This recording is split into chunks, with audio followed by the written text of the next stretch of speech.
যখন বাইকে পেট্রোল পাওয়া যায় না তখন কান্দবাড়ি আইলবাড়ি ভুট্টা ক্ষেত ধান ক্ষেতের মাঝখান দিয়ে হাঁটতে হবে টেকনিশিয়ানকে কাজ করার জন্য। তো যাচ্ছি, এই যে এক পাশে ধান আর এক পাশে ভুট্টা।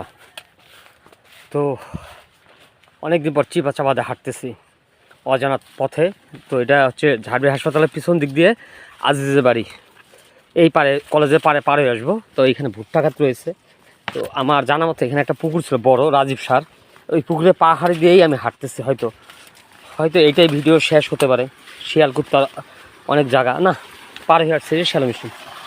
হ্যাঁ যাক, অবশেষে পানি পাওয়া গেল।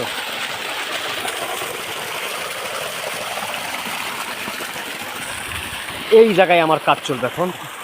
আমরা হচ্ছে এরকম টেকনিশিয়ানরা।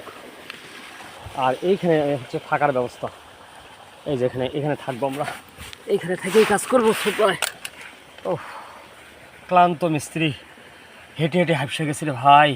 বহুদিন পরে হাঁটতেছি, বাইকে তেল নেই রে ভাই। ছাপড়া আল্লাহ, থাকার ব্যবস্থা রয়েছে ভালো।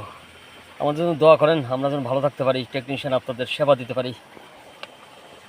দুর্গম পথ, নদী পথ পার হয়েছি, কান্দর বাড়ি ধান বাড়ি সব পার হয়েছি।